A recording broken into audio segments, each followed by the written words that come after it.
Вие сте родители на дете кој е припадник на ЛГБТ заедницата. Излеговте со отворено писмо до македонската јавност. Во тоа писмо има многу пораки, но веројатно клучната е: мојот син е хомосексуалец и јас го сакам. Па причините што сакаме јавно да зборуваме за ЛГБТ заедницата се неколку.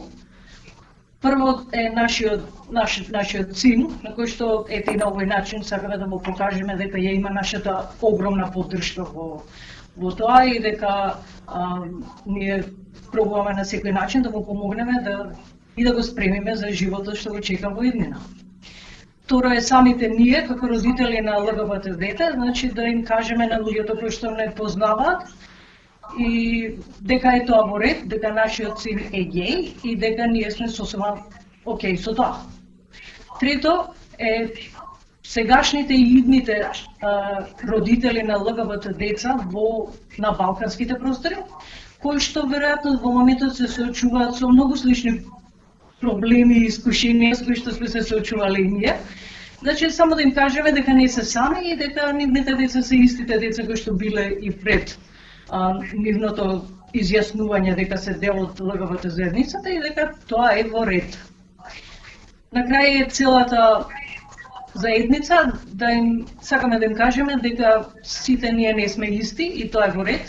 Во ред е да бидеш различен, само треба да се поштуваме меѓу себе и да имаме големо разбирање помеѓу себе и дека луѓето на ЛГБТ заедницата се исти како нас, имаат иста крв како нас и нема никаква причина да се третираат поинаку од тоа. Како го примивте на почетокот изјаснувањето на вашиот син дека е хомосексуалец, вие како родители? Па беше тешко.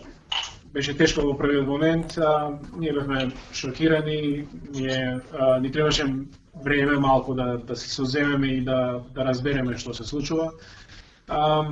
Ни требаше малку повеќе време да се соочиме со нашите стравови, прашања и да си ги одговориме. Меѓутоа, во такви ситуации човек се прашува што му е најбитно во животот како родител.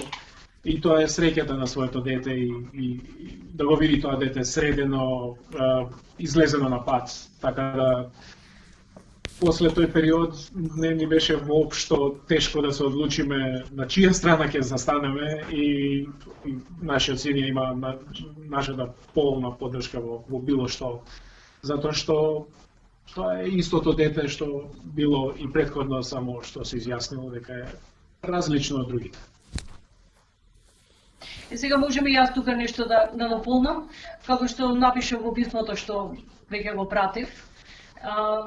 Првиот страф, да речем, што го имавме, беше како тоа ќе биде прифатено во пошироката заедница, дали ќе има ист третман како и луѓето кои што не се дел од таа заедница, па дали ќе има можда некои болести со тоа поврзани, па не знам, можда дали ќе стане, не знам, наркоман или што и да е.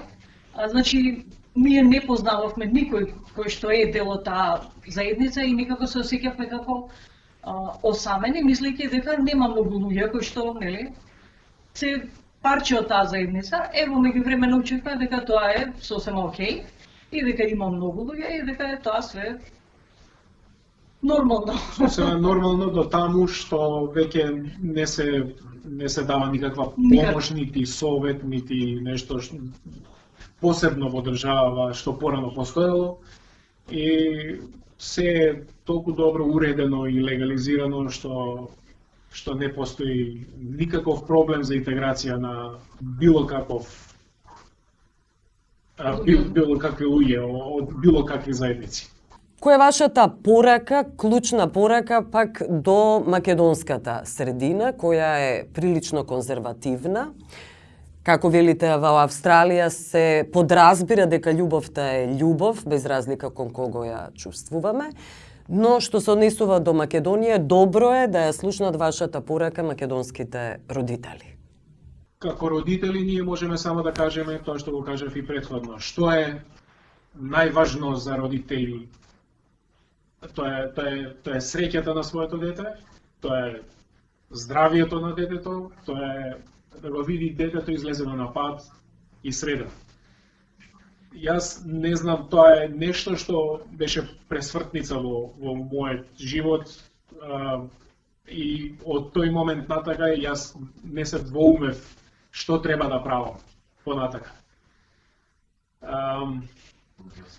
Има проблем, се разбира дека има проблем поради целокупните, да речеме,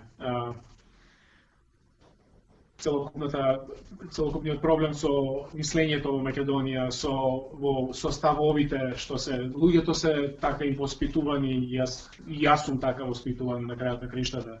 Меѓутоа,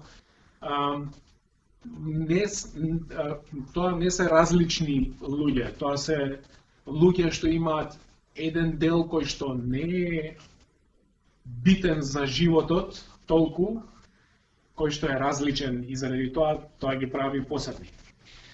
Сега и јас, ако може нешто да кажам тука исто, ја мислам дека најголем проблем на родителите на балканските простори е тоа што мислат дека се сами, дека нема никој друг со кој што може да разговараат и може да се најдат себе, значи да се разменат искуства. Затоа мислам дека нашето излегување на овој начин ќе биде голема помош за нив, еве да им кажеме дека не е никаков проблем, дека ние како родители, ако ние како нивни родители не ги прифатиме и да им помогнеме, тогаш како можеш да очекуваш од пошироката заедница да го направи тоа?